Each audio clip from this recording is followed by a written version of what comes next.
Bible గ్రంథములో నుండి ఆదికాండము 10వ అధ్యాయం, ఆదికాండము 10వ అధ్యాయము 8-9 వచనాలు చదువుదాం. 8-9 వచనాలు. కూసు నిమ్రోదును కనెను, అతడు భూమి మీద పరాక్రమశాలి అయి ఉండుటకు ఆరంభించెను. అతడు యెహోవా ఎదుట పరాక్రమము గల వేటగాడు. కాబట్టి యెహోవా ఎదుట పరాక్రమము గల వేటగాడైన నిమ్రోదు వలె అను లోకోక్తి కలదు. దేవునికి స్తోత్రం చెప్పండి. మనం చదివిన ఈ వాక్య భాగంలో ఒక మనిషి పేరును మనం వింటున్నాం. ఆ మనిషి పేరేంటంటే నిమ్రోదు. నిమ్రోదు పలకండి, ఆ పేరు పలకండి. నిమ్రోదు. బాగానే పలికారా? ఏదో ఒకసారి గట్టిగా, నిమ్రోదు. హల్లెలూయా. నిమ్రోదు అంటే అర్థం, నిమ్రోదు అనగా మీనింగ్ తిరుగుబాటు చేయువాడు అని అర్థం. ఏం చేసేవాడు? తిరుగుబాటు చేసేవాడట. నిమ్రోదు అంటే తిరుగుబాటు చేసేవాడు. ఈ నిమ్రోదు అనబడిన వ్యక్తి కొంచెం బలవంతుడు,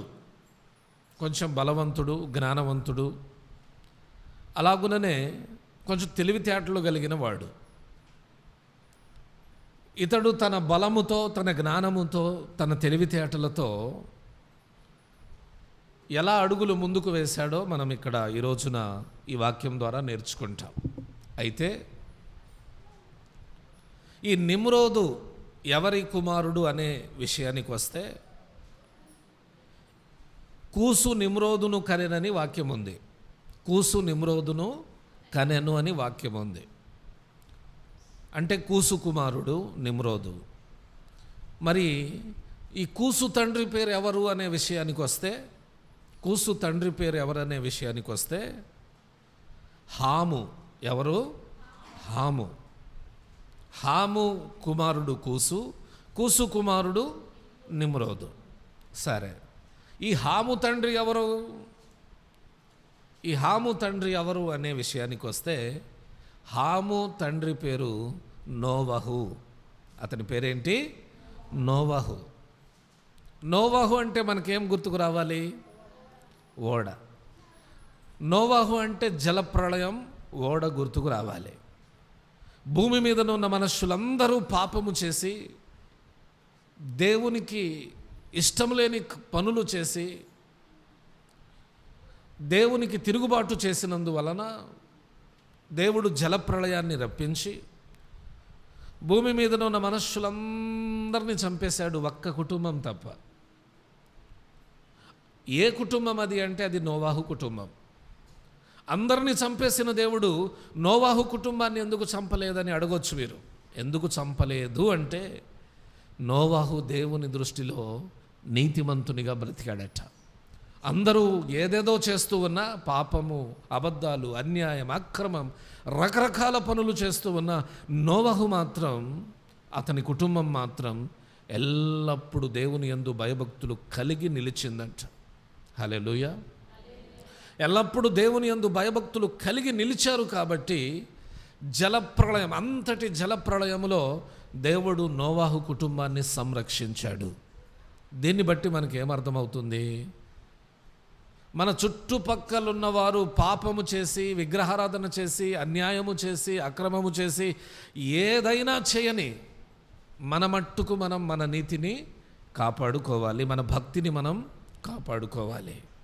ఇదిగో వాళ్ళు ఇలా ఉన్నారు, వీళ్ళు ఇలా ఉన్నారు, వాళ్ళు ఆ పనులు చేస్తున్నారు, వీళ్ళు ఈ పనులు చేస్తున్నారు, వాళ్ళలాగా మనము చేద్దాం. వద్దు. ఎవడో బావిలో దూకాడని మనం బావిలో దూకుదామా? వద్దండి.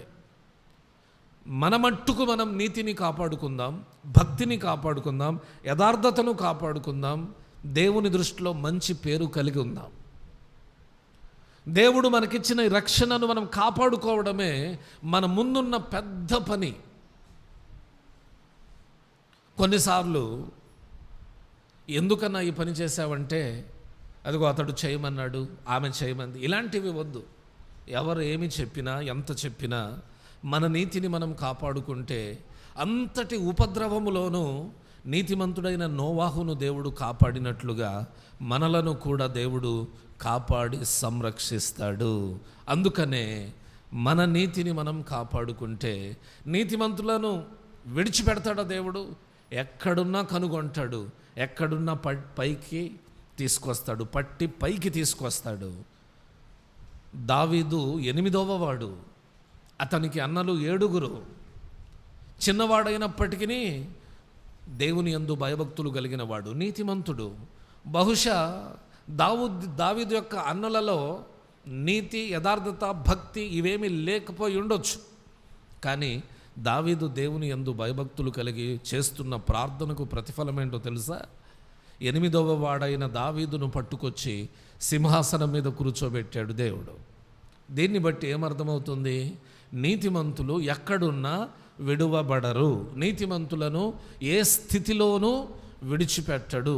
నీతిమంతుల స్థితిగతులను మార్చి వారిని కాపాడే దేవుడు మన దేవుడు. కాబట్టి నీతిమంతులముగా మనం ఈ భూమి మీద జీవించుదుముగాక. హల్లెలూయా. జలప్రళయం వచ్చింది. 40 పగళ్ళు 40 రాత్రులు, రాత్రింబవళ్ళు వర్షం కురిసింది. ప్రపంచంలోని ప్రజలందరూ చనిపోయారు. నోవాహు అతని కుటుంబం కొన్ని దినాలు ఓడలోనే ఉంది. 40 పగళ్ళు 40 రాత్రులు వర్షం కురిసిన తర్వాత వర్షం ఆగిపోయింది. భూమి మీద ఉన్న నీళ్ళన్నీ ఇంకిపోయాయి. దేవుడు నోవాహును అతని కుటుంబాన్ని ఓడలో నుండి బయటకు రప్పించాడు. ఓడలో నుండి బయటకు వచ్చిన ఆ దినమున దేవునికి బలి చెల్లించారు. వాళ్ళు ప్రార్థన చేసుకున్నారు. ప్రార్థన చేసుకొని తమ జీవితాన్ని ప్రారంభించి అలాగున ముందుకు సాగుతున్న క్రమంలో నోవాహు కుమారులకు పిల్లలు పుట్టారు. నోవాహుకు 3 కుమారులు 3 కోడళ్ళు ఉన్నారు కదా, వాళ్లకు పిల్లలు పుట్టారు. సేము, హాము, యాపేతు నోవాహు పిల్లలు. వారిలో హాము అనబడినటువంటి ఆ కుమారునికి, నోవాహు కుమారునికి కూసు అనబడినటువంటి ఒక కుమారుడు, కూసుతో పాటు మిస్రాయిము, పూతు, కనాను అనబడిన కుమారులు పుట్టారు. అయితే ఈ కూసు అనబడినటువంటి కుమారుడు నిమ్రోదును కన్నాడు. నిమ్రోదు బలవంతుడు, కొంచెం జ్ఞానము కలిగిన వాడు, చురుకైన వాడు, బాగా వేట చేయగలిగిన వాడు. కానీ నిమ్రోదు అనే పేరునకు తిరుగుబాటు చేయువాడని అర్థం. అతని పేరునకు తగ్గట్టుగానే అతడు తిరుగుబాటు చేశాడు. తిరుగుబాటు చేసే గుణము కలిగిన వాడు. అంతేకాకుండా ఒక బలమైన వేటగాడంట నిమ్రోదు. ఒక బలమైన వేటగాడు. నిమ్రోదు ఆ రోజుల్లో, నిమ్రోదు బ్రతికి ఉన్నటువంటి ఆ రోజుల్లో ఈ ప్రజలందరూ ఉన్నటువంటి ఆ ప్రాంతానికి క్రూర మృగాల భయం ఉండేదంట. క్రూర మృగాలు ఆ జనవాసాల్లోనికి వచ్చేసి మనుషులను ఇబ్బంది పెట్టడం చేసేవి. క్రూర మృగాలంటే అర్థమైందా? పులి, సింహం, చిరుతపులి, ఎలుగుబంటి, మనుషులను భయపెట్టేటటువంటి మృగాలను క్రూర మృగాలు అంటారు. ఆ రోజుల్లో ఆ క్రూర మృగాలు మనుషుల వాసాల్లోనికి వచ్చేసి, నివాస స్థలాల్లోనికి వచ్చేసి మనుషులను ఇబ్బంది పెడుతూ ఉంటే ఆ క్రూర మృగాలకు ఎదురుగా వెళ్ళి ఈ నిమ్రోదు ఆ క్రూర మృగాలన్నిటినీ చంపేసేవాడు. ప్రజల వాసాల్లోనికి వచ్చేసేటటువంటి, మనుషులను ఇబ్బందులు పెట్టేటటువంటి, మనుషులను ఇబ్బందులకు గురి చేసేటటువంటి ఈ క్రూర మృగాలన్నిటినీ చంపేసేవాడు వేటాడి. తన దగ్గర ఉన్న బాణాలను విసిరి లేకపోతే ఆయుధాలను ఉపయోగించి చంపేసేవాడట. ఇలాగున మంచి వేటగానిగా పేరు తెచ్చుకున్నాడు మొదట నిమ్రోదు. అంతే కదండి. ఇప్పుడు ఊళ్ళో ఎవరైనా ఒక గొప్ప పని చేశాడనుకోండి, వాడిని గురించి నలుగురు చెప్పుకుంటారు కదా. మంచి పని ఎవరైనా చేస్తే వాని గురించి నలుగురు చెప్పుకుంటారు. ఈ నిమ్రోద్ అనబడినటువంటి వ్యక్తి అక్కడున్న ఆ ప్రాంతాన్ని, ఆ ఊరిని, ఆ ప్రాంత ప్రజలను క్రూర మృగాల చేతిలో నుండి కాపాడుతూ మంచి పేరు పొందిన వేటగానిగా మార్చబడ్డాడు, పేరు తెచ్చుకున్నాడు. నన్ను అందరూ మంచి వీరుడని అంటున్నారు, మంచి వేటగాడని అంటున్నారు అని ఇదే అదునుగా చేసుకొని ఈ నిమ్రోద్ ఏం చేశాడంటే, ఏ ప్రజలైతే నిమ్రోదును మంచి వేటగాడని చెప్తూ ఉన్నారో, నిమ్రోదును పొగడడం ప్రారంభించారో ఆ ప్రజల మీద పెత్తనం చేయడం ప్రారంభించాడు ఇతను. ఆ ప్రజల మీద రాజుగా ఉండడానికి పూనుకున్నాడు. ఆ ప్రజలను పరిపాలన చేయడం ప్రారంభించాడు. ఆ ప్రజలను భయపెట్టడం ప్రారంభించాడు.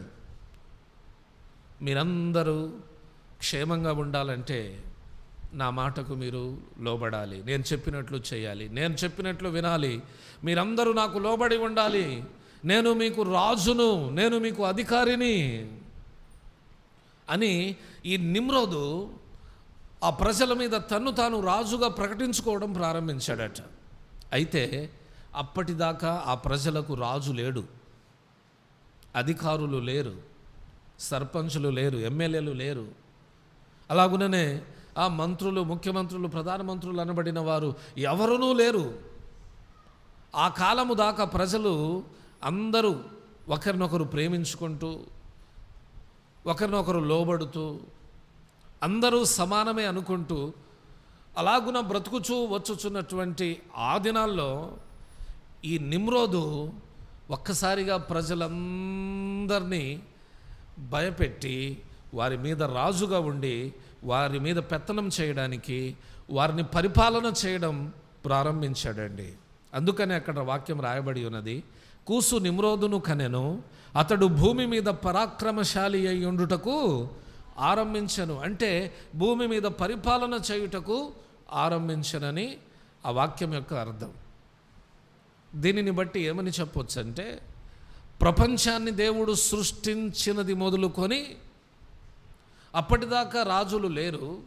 అయితే ప్రపంచ చరిత్రలో ప్రజలను పరిపాలన చేసిన మొట్టమొదటి రాజు, మొట్టమొదటి పరాక్రమశాలి ఎవరైనా ఉన్నారా అంటే అతడు కూసు కుమారుడైన నిమ్రోదు. అంటే ప్రపంచంలో మొట్టమొదటి రాజు ఎవరు? భూమి పుట్టినది మొదలుకొని మొట్టమొదటి రాజు, మొట్టమొదటిగా ప్రజలను పరిపాలించిన వాడు ఎవడు అంటే నిమ్రోదు అని చెప్పొచ్చు. తనకు తానే రాజుగా ప్రకటించుకోవడం, ప్రజలందరినీ తనకు లోపరుచుకోవడం, ప్రజలందరినీ పరిపాలించడం ప్రారంభించాడు. ఏమని భయపెడతాడు? మీరు నా మాట వినలేదనుకోండి, నేను చెప్పినట్టు నడుచుకోలేదనుకోండి, నాకు లోబడలేదనుకోండి, ఈసారి పులి వచ్చినా, సింహం వచ్చినా, ఎలుగుబంటి వచ్చినా నేను వాటిని ఎదిరించను అని భయపెడతాడు. ఆ భయానికి వీళ్ళందరూ, ప్రజలందరూ, వామ్మో అంత మాట అనకురా నిమ్రోదు, నువ్వే మా రాజు లేరా, నీ మాటే వింటాం లేరా, అంత మాట అనొద్దు, నువ్వు పులులను, సింహాలను, ఎలుగుబంట్లను, అడవి జంతువులన్నిటినీ, క్రూర జంతువులన్నిటినీ తరిమి తరిమి కొడుతున్నావు కాబట్టే మేము క్షేమంగా ఉన్నాం, కొట్టను అని అనొద్దురా, నీ మాట వింటాం లేరా అని అతడు భయపెట్టేసరికి వీళ్ళందరూ అతని మాట విని అతనికి లోబడిపోతారు. ఇలాగున అతడు తన వేట వృత్తిని ఆయుధముగా చేసుకొని ప్రజల మీద రాజుగా ఉండడం మొదలుపెట్టాడు. అంటే కొంచెం తెలివైన వాడే అని చెప్పొచ్చు కదా. అతడు కొంచెం బలవంతుడు, తెలివైనవాడు, బలవంతుడు కాబట్టే పరాక్రమము గల వేటగాడని వాక్యం రాయబడి ఉన్నది. అయితే ఇతడు కొన్నాళ్లకు ఎలా మారాడో తెలుసా? ప్రజలందరూ ఇతని మాట వింటున్నది అదే ఆసరగా చేసుకొని కొన్నాళ్ళు దేవునికి విరోధంగా కూడా ఇతడు లేచాడు. ఎవరైనా దేవునికి ప్రార్థన చేస్తే, ఎందుకు దేవునికి ప్రార్థన చేస్తున్నారు, ఎందుకు దేవునికి మొరపెడుతూ ఉన్నారు, దేవుడు వచ్చి మిమ్మల్ని ఏమైనా కాపాడుతున్నాడా? మీ మీద వచ్చే క్రూర మృగాల నుండి మిమ్మల్ని రక్షిస్తుంది నేనే కదా, మీ మీద దాడి చేసే జంతువుల నుండి రక్షిస్తుంది నేనే కదా, మీరు దేవునికి బలులు చెల్లించాల్సిన అవసరం లేదు, చెల్లించొద్దు, మిమ్మల్ని కాపాడి రక్షించుటకు నేనున్నాను, నా మాట వినండి, నా మాటకు లోబడండి, దేవునికి లోబడవద్దు అని ఎవరైనా దేవునికి ప్రార్థన చేస్తే ప్రార్థన చేయకుండా కూడా అడ్డుపడి, దేవుని నామానికి మహిమ కలగకుండా, ప్రజలు దేవుని మాట వినకుండా, ప్రజలు దేవుని మాటకు లోబడకుండా అడ్డుపడే వ్యక్తిగా తయారయ్యాడు. ఎవరు? నిమ్రోదు. మిమ్మల్ని కాపాడుచున్నది నేనే, నా మాట మీరు వినాలి అంటూ ప్రజలను తన వైపుకు తిప్పుకున్నాడు. ఈ ప్రజలందరూ కూడా ఏం చేశారంటే, అవునులే దేవునికి ప్రార్థన చేస్తున్నాం, ఈ క్రూర మృగాల నుండి దేవుడు వచ్చి కాపాడా, నిమ్రోదేగా కాపాడింది, నిమ్రోదు ఉంటే మనకేం భయం లేదులే అనుకుంటూ వీళ్ళు కూడా నిమ్రోదు మాట వింటున్నారు. లేకపోతే నేను అది చేస్తా ఇది చేస్తానని కూడా భయపెడుతున్నాడు నిమ్రోదు. ఇది మొత్తం ఇక్కడ రాయబడి ఉండలేదులే, కానీ అక్కడ రాయబడి ఉన్న దానిని బట్టి మనం ఈ వివరణ తీసుకోవచ్చు. దేవునికి మహిమ కలుగునుగాక. ఇలాగున సాధారణంగా వేటగాడు ప్రభువును ఆరాధించే బిడ్డలను తన వైపుకు తిప్పుకోవడంలో కూడా ఇలాంటి కొంచెం నేర్పరితనం అంటారు, ఇలాంటి విద్య కలిగిన వాడు ఇతను. అయితే ఇతడు ప్రజలతో చెప్పిన మాటను ఒకసారి జ్ఞాపకం చేసుకుంటే, మిమ్మల్ని రక్షిస్తుంది నేను కదా, క్రూర మృగాల చేతిలో నుండి మిమ్మల్ని విడిపిస్తున్నది నేను కదా, ఎందుకు దేవుడు దేవుడు దేవుడు అని దేవుని వెంట పడుతున్నారు అని చెప్తున్నాడు కదా. దేవుడు లేకుండా ఇలాంటి రాజులు, సరే పరాక్రమము గల వేటగాడు కావచ్చు, బాగా జ్ఞానవంతుడు కావచ్చు, తెలివైన వాడే కావచ్చు, ఇతడు మానవ జాతిని అన్ని విషయాలలో రక్షించగలడా? క్రూర మృగాల నుండి రక్షించగలడేమో, లేకపోతే తనకు చేతనైన విషయాల నుండి రక్షించగలడేమో. ఇప్పుడు మనం కూడా ఒక రాజ్యంలో ఉన్నాం, మనకు కూడా అధికారులు ఉన్నారు, ఒక ప్రభుత్వంలో మనం ఉన్నాం. ప్రభుత్వం అన్ని విషయాలలో మనల్ని రక్షించగలదా? ఈ మధ్య కరోనా వచ్చింది, తనకు చేతనైనంత చేసింది. ఈ మధ్య తుఫాన్లు వచ్చాయి, వాళ్లకు చేతనైనంత వరకు చేశారు. అంటే మనిషికున్న శక్తికి, మనిషికున్నటువంటి జ్ఞానానికి, మనిషికున్న దేనికి పరిమితులు ఉన్నాయి. చేయగలిగినంత మట్టుకే చేయగలడు మనిషి, కానీ అన్నీ చేయలేడు. కానీ మనం ఆరాధిస్తున్న దేవుడు ఎలాంటి వాడో చెప్పన, ఆయన సర్వశక్తిమంతుడు, ఆయనకు అసాధ్యమైనది ఏది లేదు, ఆయన అన్నిటినీ చేయగలిగిన వాడు, ఆయన సమస్తమును చేయగలిగిన వాడు, సమస్తమును చేస్తాడు కూడా. కాబట్టి మనం మనుషులను నమ్ముకొనకూడదు, రాజులను నమ్ముకొనకూడదు, యెహోవాను నమ్ముకోవాలి. ఓకే, గవర్నమెంట్ వారు మన పాపముల నుండి మనలను విడిపించగలరా? రాజులు మనలను పాపముల నుండి విడిపించగలరా అనే కోణంలో నీకు ఆలోచిస్తే, ఈ భూమి మీద ఒక మనిషిని పాపము నుండి రక్షించడానికి యేసుక్రీస్తు తప్ప ఇంకెవ్వరూ సరిపోరు. యేసుక్రీస్తు రక్తమే, యేసుక్రీస్తే ఒక పాపిని పాపము నుండి విడిపించి పరిశుద్ధునిగా చేయగలదు. యేసుక్రీస్తు యొక్క శక్తి, ఆయన రక్తంలో ఉన్న పవర్ అలాంటిది. ఈ లోకంలో యేసు రక్తము అన్నీ చేయగలదు. ఇదిగో ఈ నిమ్రోదు క్రూర మృగాల నుండి ఆ ప్రజలను రక్షించినట్టుగా యేసు ప్రభు వారు మనలను పాపాల నుండి రక్షించగలడు, పరలోకానికి నడిపించగలడు. అంటే ఇక్కడ మనం నమ్ముకోవాల్సింది అన్నిటిలో నుండి రక్షించగలిగిన యేసునా, నిమ్రోదు లాంటి కొన్నిటి నుండి రక్షించగలిగిన మనుషులనా? అన్నిటి నుండి రక్షించగలిగిన యేసును మనం నమ్ముకోవాలి. యేసు కరువులో నుండి రక్షించగలడు, రోగంలో నుండి రక్షించగలడు, శాపములో నుండి రక్షించగలడు, పాపములో నుండి రక్షించగలడు, ఇలాంటి చీకటి వ్యాధి బాధలన్నిటిలో నుండి రక్షించగలడు ఆయన. మనకి అన్నిటిలో నుండి రక్షణను దయచేయగల సామర్థ్యము కలిగిన వాడు. మత్తయి సువార్త 1:21 అనుకుంటా, చదవండి ఒకసారి. మత్తయి సువార్త 1:21 తొందరగా తీసి చదవాలక్క. 1:21 ఆమె యొక్క కుమారుణ్ణి కనును, తన ప్రజలను వారి పాపముల నుండి ఆయనే రక్షించును గనుక ఆయనకు యేసు అను పేరు పెట్టుదురు. అందరూ నా వైపు ఒక్క నిమిషం చూడండి. ఒక చిన్న క్రిస్మస్ మెసేజ్ చెప్తాను మీకు ఈ టైంలో. ఏంటి ఆ క్రిస్మస్ మెసేజ్ అంటే, యేసు ప్రభు ఈ లోకానికి, దేవుడు ఈ లోకానికి రావాలనుకున్నాడు, ఈ లోకంలో పుట్టాలనుకున్నాడు. ఈ లోకంలో పుట్టాలంటే ఒక స్త్రీ కావాలి. ఎవరు ఆ ధన్యురాలని వెదికితే మరియా దగ్గరికి గాబ్రియల్ దూత వచ్చి చెప్తున్నాడు, మరియా నీకు శుభమవునుగాక అని అన్నాడు. మరియా నీకు శుభమవునుగాక అని గాబ్రియల్ దూత అంటే మరియా ఏంటో ఆ శుభవచనము అని అడిగింది. ఏం లేదమ్మా, సర్వోన్నతుని శక్తి నిన్ను కమ్ముకుంటుంది, నీవు పరిశుద్ధాత్మ వలన గర్భము ధరించబోతున్నావు, కాబట్టి పుట్టబోవు శిశువు పరిశుద్ధుడై తన ప్రజలను వారి పాపాల చేత విడిపిస్తాడు, నీవు గర్భము ధరించబోతున్నావు, మొదటగా గర్భము ధరించబోతున్నావు అని చెప్తుంది. ఇది ఎలా సాధ్యం? నేను పురుషుణ్ణి ఎరుగని దాననే, నాకు ఇంకా పెళ్లి కాలేదు, ఇది ఎలా ఇద్ది అని అడగగా దూత అంటాడు, సర్వోన్నతుని శక్తి నిన్ను కమ్ముకుంటుంది, కాబట్టి నువ్వు పరిశుద్ధాత్మ వలన గర్భము ధరిస్తావని చెప్పి దూత వెళ్ళిపోయిన తర్వాత అలాగే జరిగింది. దేవుని శక్తి ఆమె మీదకి దిగి రావడం, పరిశుద్ధాత్మ వలన మరియా గర్భము ధరించడం, ఇవన్నీ జరిగిపోయాయి. ఇవన్నీ జరిగిపోయిన తర్వాత ఆ నోట ఈ నోట మరియా గర్భవతి అయిందని ఒక పుకారు లేచింది. ఆ పుకారు యోసేపు దాకా వెళ్ళిపోయింది. అసలు ఈ యోసేపు ఎవడని అంటారేమో, ఈ యోసేపు అనబడిన వ్యక్తితో మరియకు ఎంగేజ్మెంట్ అయ్యింది. ఏంటది?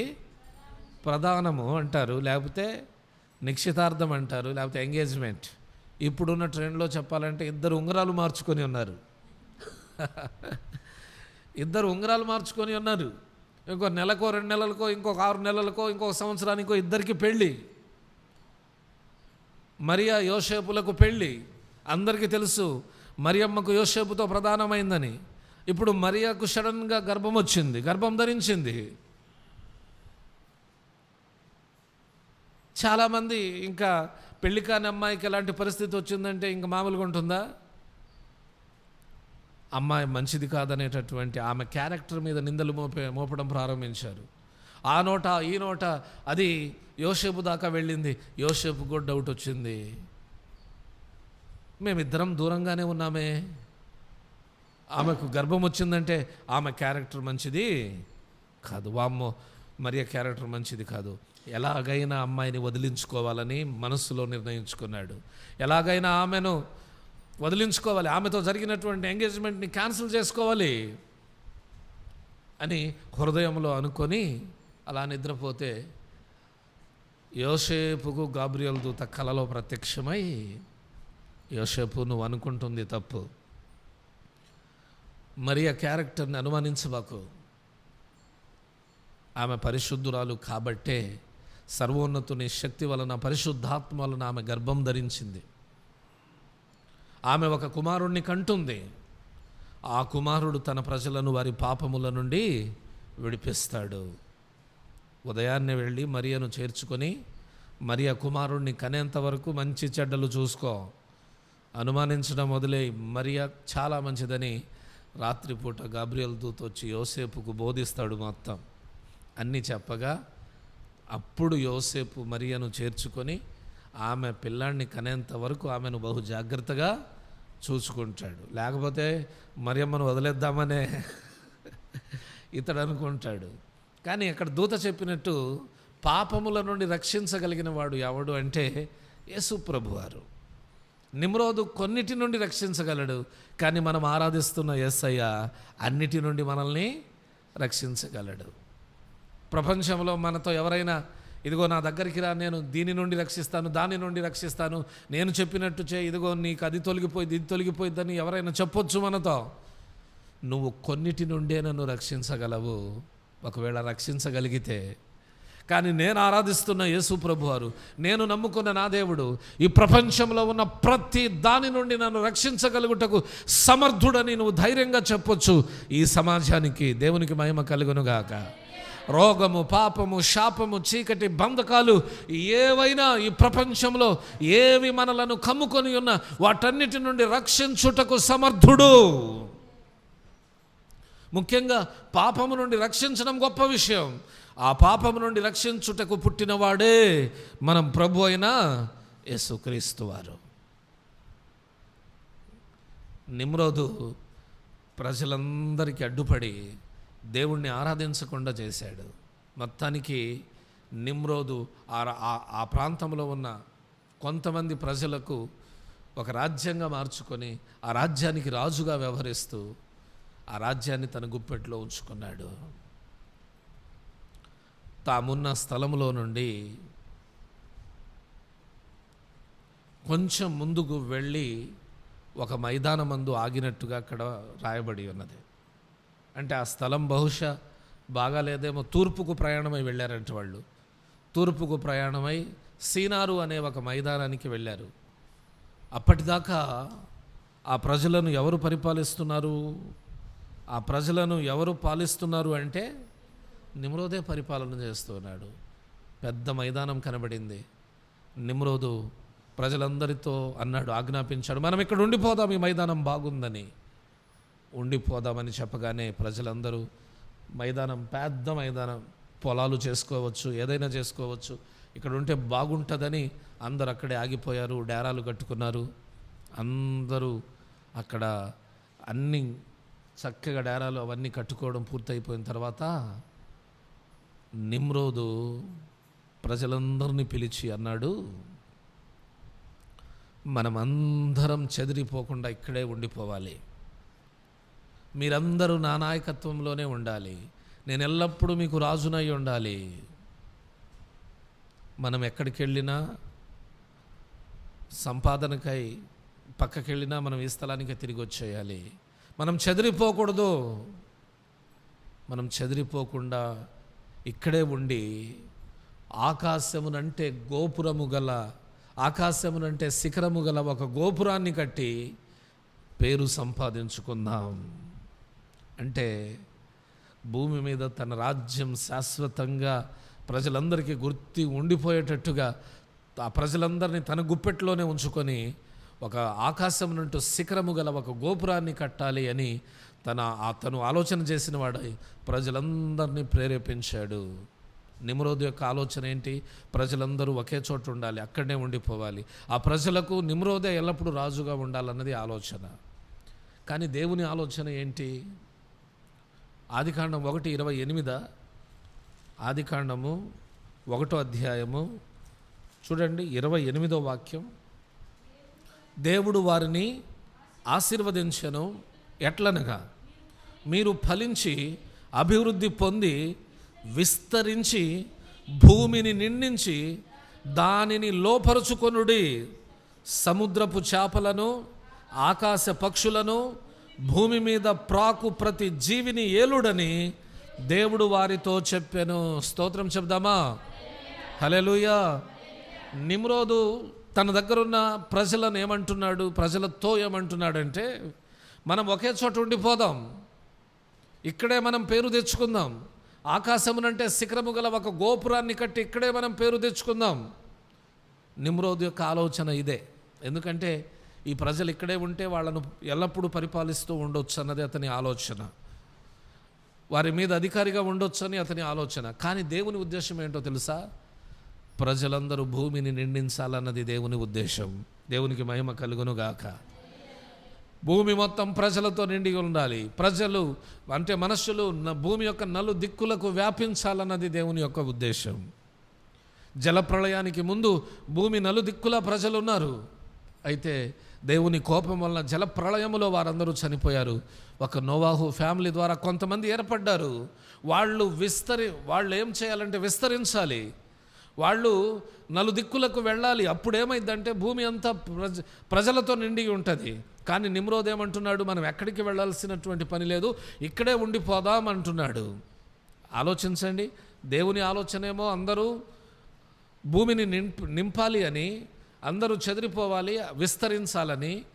ఈ నిమ్రోదు ఆలోచనేమో ఇక్కడే ఉండిపోయి ఇక్కడే ఒక గోపురాన్ని కడదాం, ఇక్కడే పేరు సంపాదించుకుందాం, ఇక్కడే ఉందామని నిమ్రోదు ఆలోచన. ఇద్దరిలో ఎవరి ఆలోచన రన్ అయిద్ది అంటారు? కొన్నిసార్లు మనము కూడా కొన్ని ఆలోచనలు చేస్తూ ఉంటాం. దేవుని ఆలోచన ఇంకొకలాగా ఉంటుంది. కానీ మన ఆలోచన ఎక్కడో ఒక చోటుకి వెళ్తే ఆగిపోయిద్ది. ఎందుకంటే ఎన్ని తలచినా ఏది అడిగినా మన జీవితంలో జరిగేదేంటి?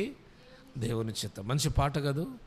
ఎన్ని తలచినా ఏది అడిగినా జరిగేది నీ చిత్తమే ప్రభువా, జరిగేది నీ చిత్తమే. నీ వాక్కుకై వేచియుంటిని, నా ప్రార్థన ఆలకించుమా ప్రభువా, నా ప్రార్థన ఆలకించుమా. హల్లెలూయా. ఎన్నెన్నో అనుకుంటాం, ఏదేదో అనుకుంటాం మనం, కానీ జరిగేది చివరకు నిలిచేది దేవుని చిత్తమే.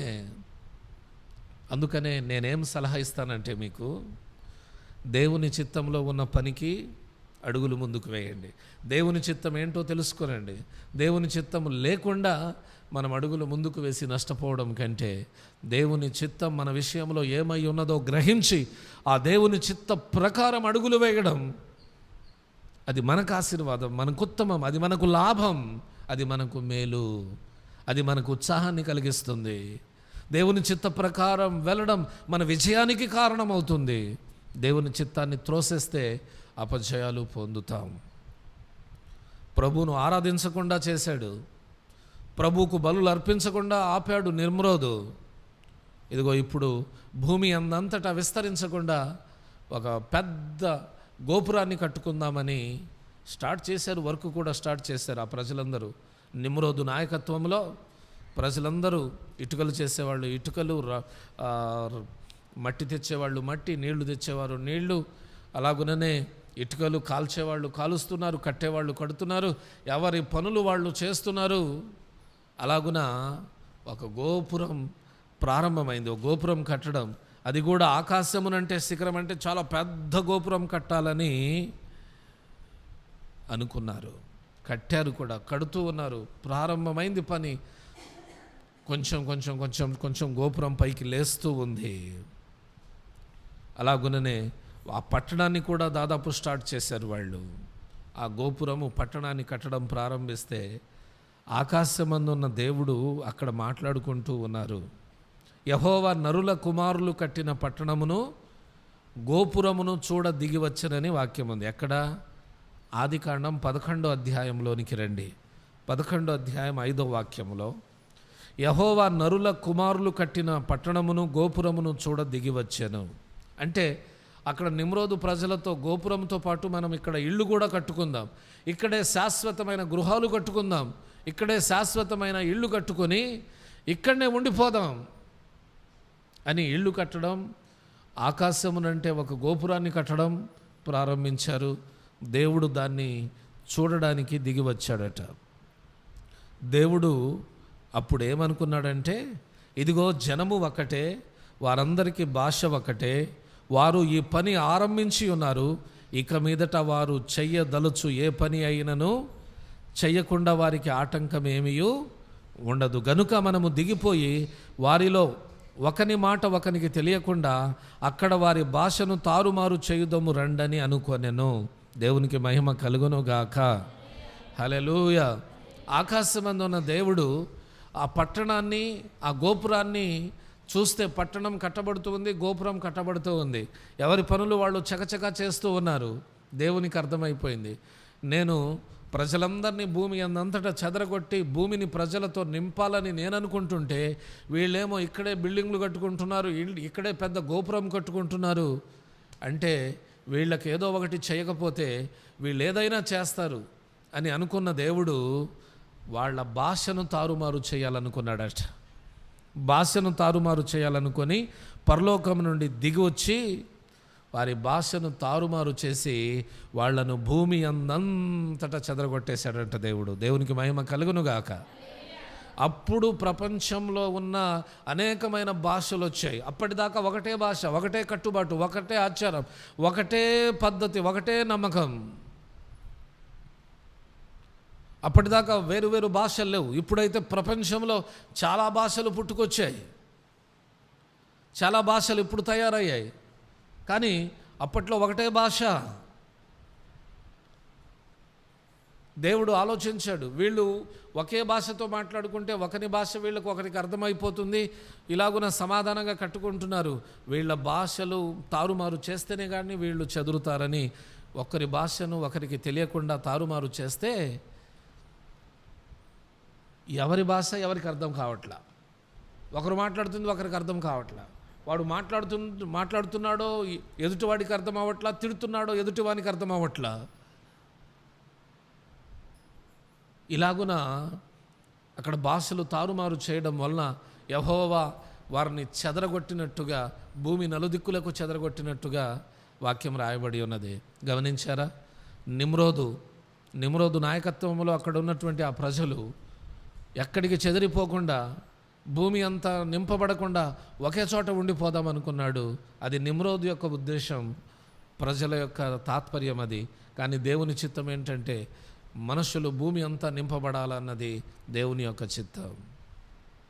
నిమ్రోదు సంకల్పం ఆగిపోయింది, నిమ్రోదు యొక్క ఉద్దేశం ఆగిపోయింది. కానీ దేవుని సంకల్పం నెరవేరింది అక్కడ, దేవుని ఆలోచన, దేవుని చిత్తం నెరవేరింది అక్కడ. దేవుని చిత్తం నెరవేర్చబడ్డానికి ప్రజలందరూ చెదరగొట్టబడ్డారు. అప్పటిదాకా ఒకే భాషగా ఉన్న భాషలు ఎక్కువయ్యాయి. ఇప్పుడు ఒక్కొక్కరు ఒక్కొక్క భాషతో మాట్లాడుతూ ఉన్నారు. ఒక్కొక్కరు ఒక్కొక్క చోట ఇల్లు కట్టుకోవడం, ఆ ప్రాంతంలో వారికి పిల్లలు పుట్టడం, అలాగున ఒక పట్టణం, ఒక ఊరిలాగా, ఒక పట్టణంలాగా తయారైపోవడం, ఇలాగున ప్రపంచమంతా ప్రజలు విస్తరించారు. ఎవరి భాష వాళ్లకు తయారైంది. ఇప్పుడు ప్రపంచంలో ఎన్ని భాషలు ఉన్నాయో ఎవరికీ తెలియదు. కానీ అన్ని భాషలు ఎక్కడి నుంచి పుట్టాయి? అక్కడే పుట్టాయి. బాబేలు ఆ ప్రాంతంలోనే పుట్టాయి. అక్కడ దేవుడు ఒకరి భాష ఒకరికి తెలియకుండా అందరి భాషలను తారుమారు చేశాడు. కాబట్టి ఆ ప్రాంతానికి, లేకపోతే ఆ గోపురానికి అక్కడ బాబేలు, ఆ పట్టణానికి బాబేలు అని పేరు పెట్టారు. బాబేలు అంటే తారుమారు అని అర్థం. వాళ్ళందరూ ఒకే భాషతో మాట్లాడుకున్నంతసేపు వాళ్ళు కట్టారు. భాషలు తారుమారయ్యాక చెదరగొట్టబడ్డారు, దూరమైపోయారు. దీన్ని బట్టి ఏమర్థమవుతుందంటే, ఒక ఇల్లు బాగా కట్టబడి వృద్ధి చెందాలంటే ఆ ఇంట్లో ఉన్న వాళ్ళందరూ ఐక్యతతో ఉండాలి.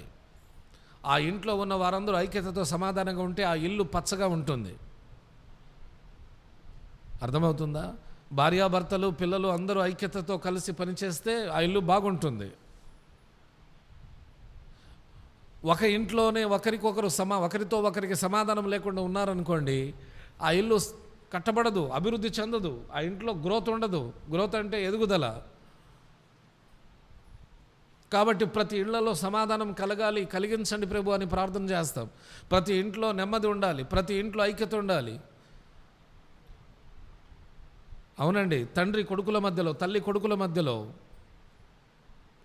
భార్యాభర్తల మధ్యలో, అత్త కోడళ్ళ మధ్యలో, బావ బామర్దుల మధ్యలో, బంధుమిత్రుల మధ్యలో, అందరి మధ్యలో ఐక్యత కావాలి. ఈనాటికి ముఖ్యంగా సంఘంలో మనం అందరం ఎలా ఉండాలి? ఐక్యతతో ఉండాలి, కలిసిమెలిసి ఉండాలి, ఒకరినొకరు ప్రేమించుకుంటూ ఉండాలి, ఒకరి మాటకు ఒకరం లోబడుతూ ఉండాలి, ఒకరి కొరకు ఒకరు ప్రార్థన చేస్తూ ఉండాలి. సంఘంలో ఎవరు గొప్ప కాదు, ఎవరు పెద్దవారు కాదు. దేవుని దృష్టిలో అందరూ సమానమే.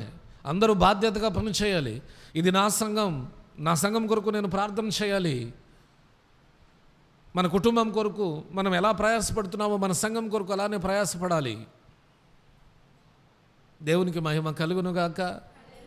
ఎక్కడ ఐక్యత ఉంటుందో అక్కడ ఆశీర్వాదం కూడా ఉంటుందంట, నిత్య జీవం కూడా ఉంటుందంట. అక్కడ 133వ కీర్తన మీరు చదువుకుంటే, సహోదరులు ఐక్యత కలిగి నివసించుట ఎంత మేలు, ఎంత మనోహరమని వాక్యం రాయబడి ఉన్నది. ఆ మేలు, మనోహరమైన ఆ పరిస్థితిని మనం అనుభవించాలంటే ఖచ్చితంగా మనం ఏం చేయాలంటే ఐక్యత, సమాధానం కలిగి ఉండాలి. కాబట్టి మీరు మీ కుటుంబాలలో, మీ పిల్లలతో మీరు సమాధానంగా ఉండండి. కుటుంబాలుగా మీరు సమాధానంగా ఉండండి. అందరూ కలిసి పని చేయండి. కలిసి ఉంటే కలదు సుఖమన్నారు. అక్కడే ఆశీర్వాదం ఉంది. దేవుడు వీళ్ళను చెదరగొట్టడం చేసిన తర్వాత పట్టణం మధ్యలోనే ఆగిపోయింది. బాబేలు గోపురం కూడా మధ్యలోనే ఆగిపోయింది. వాళ్ళు చేయాలనుకున్న పని మధ్యలో ఆగిపోయింది. కొన్నిసార్లు మనం ఏదేదో అనుకుంటాం, అన్నీ జరగవు. ఎప్పుడు ఇంట్లో సమాధానం లేనప్పుడు, ఇంట్లో అందరూ కలిసి ఉండనప్పుడు, మనం అనుకున్నవన్నీ సాధించాలంటే ఇంట్లో అందరూ కలిసి ఉంటే బాగుంటుంది. కాబట్టి నా ప్రియమైన దేవుని పిల్లలారా, ఆ బాబేలు గోపురం కొన్ని సంవత్సరాల తర్వాత బబులోను దేశంగా, అక్కడే బబులోను రాజ్యం వ్యాప్తి చెందింది. నెబుకద్నెజరు అక్కడి నుండే పరిపాలించాడు, ప్రపంచాన్ని శాసించాడు. అతను యెరూషలేము గోడలను, యెరూషలేము గుమ్మాలను, యెరూషలేము పట్టణాన్ని, దేవాలయాన్ని పడగొట్టి కాల్చింది ఆ బబులోను రాజే. ఈ బాబేలే కొన్ని సంవత్సరాల తర్వాత, కొన్ని దినాల తర్వాత బబులోన్ అయిందని చరిత్రకారులు చెబుతూ ఉంటారు. ఏదేమైనప్పటికీ నిమ్రోదు తన ప్రజలకు అన్నీ చేయలేకపోయాడు, కానీ మన యేసయ్య మనకు అన్నీ చేస్తాడు. మనము నిమ్రోదు లాంటి వారిని నమ్ముకొనకుండా మనం ఎవరిని నమ్ముకొనాలి అంటే మన ప్రభు అయిన యేసుక్రీస్తు వారిని, మనకు అన్నీ చేయగలిగినటువంటి సర్వశక్తిమంతుడైన ప్రభువును మనం నమ్ముకొని అడుగులు ముందుకు వేయుదుముగాక. దేవుడి మాటలను దీవించునుగాక. ఆమెన్.